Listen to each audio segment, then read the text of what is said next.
ఆంధ్రప్రదేశ్ రాష్ట్ర ప్రభుత్వం గౌరవ ముఖ్యమంత్రి గారు చంద్రబాబు నాయుడు గారు అదేవిధంగా గౌరవ ఉప ముఖ్యమంత్రి గారు పవన్ కళ్యాణ్ గారి సూచనలతోటి ఎప్పటికప్పుడు ధరల స్థిరీకరణ పైన దృష్టి సారించి కూటమి ప్రభుత్వం ఏర్పడినప్పటి నుంచి కూడా వినియోగదారులకి అన్ని విధాలుగా అండగా నిలబడడానికి మేము చేస్తున్న ప్రయత్నంలో భాగంగా గత నెల రోజుల నుంచి బియ్యం ధరలు దాదాపు 10 రూపాయలు పెరిగినాయి మార్కెట్లో అనే సమాచారం అందిన తర్వాత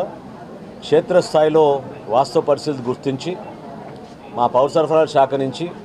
ఆంధ్రప్రదేశ్ రైస్ మిల్లర్ల అసోసియేషన్ తోటి చర్చించి రాష్ట్రంలో ఉన్న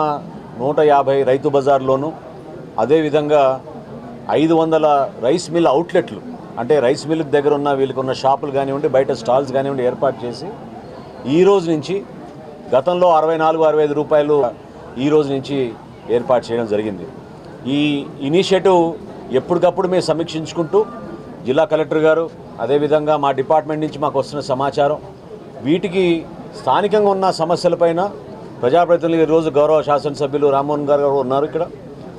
ఇంత పెద్ద రైతు బజార్లో ఏ విధంగా ప్రజలు వచ్చి సమాచారం అందిన తర్వాత కొనుగోలు చేస్తున్నారో మనమే చూడొచ్చు. ఖచ్చితంగా మా ఎన్డీఏ ప్రభుత్వం ఈ విధంగా పౌర సరఫరాల శాఖ నుంచి వినియోగదారుల కోసం రాష్ట్రంలో ఎక్కడైనా సరే ధరల స్థిరీకరణ విషయంలో వెనకడుగు వేయకుండా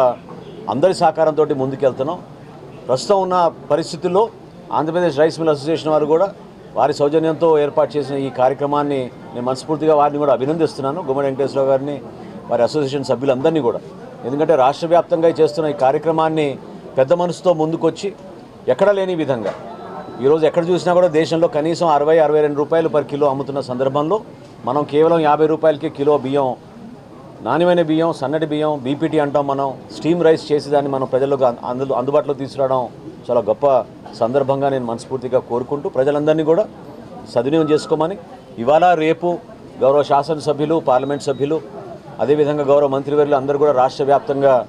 ఒక పండుగ వాతావరణంలో ఈ రైతు బజార్లోనూ రైస్ మిల్ అవుట్లెట్ల దగ్గర కూడా ఇది ప్రారంభించమని ఈ సందర్భంగా నేను కొనియాడుతున్నాను.